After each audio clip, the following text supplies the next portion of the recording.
Panama খালে নিয়ন্ত্রণ নিতে মরিয়া ট্রাম্প। বিষয়টি যেন এমন, পানামা তুমি কার? মার্কিন প্রেসিডেন্ট ডোনাল্ড ট্রাম্পের দাবি, পানামা খালটি আন্তর্জাতিক বাণিজ্যের জন্য অত্যন্ত গুরুত্বপূর্ণ এবং এর নিয়ন্ত্রণ চিরকাল যুক্তরাষ্ট্রের হাতে থাকা উচিত। তবে খালটি বর্তমানে পানামা সরকারের নিয়ন্ত্রণে রয়েছে। পানামা খাল নিয়ে কি করতে চাইছেন ট্রাম্প? এটি কি যুক্তরাষ্ট্রের জন্য সত্যি গুরুত্বপূর্ণ, না শুধুমাত্র কর্তৃত্ব হাতে পেতেই মরিয়া ট্রাম্প?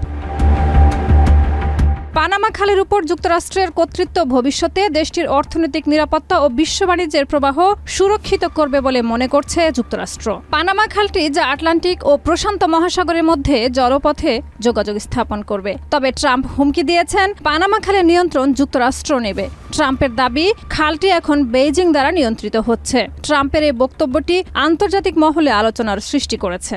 বিশেষ করে চীন, যেটি সম্প্রতি ল্যাটিন আমেরিকায় নিজেদের প্রভাব বৃদ্ধি করেছে, তারা এই বক্তব্যে নিজেদের উদ্বেগ প্রকাশ করেছে। চীনের পক্ষ থেকে বলা হয়েছে, যে কোনো ধরনের একপেশে নিয়ন্ত্রণের চেষ্টা আন্তর্জাতিক আইন ও বাণিজ্যিক সম্পর্কের উপর নেতিবাচক প্রভাব ফেলতে পারে।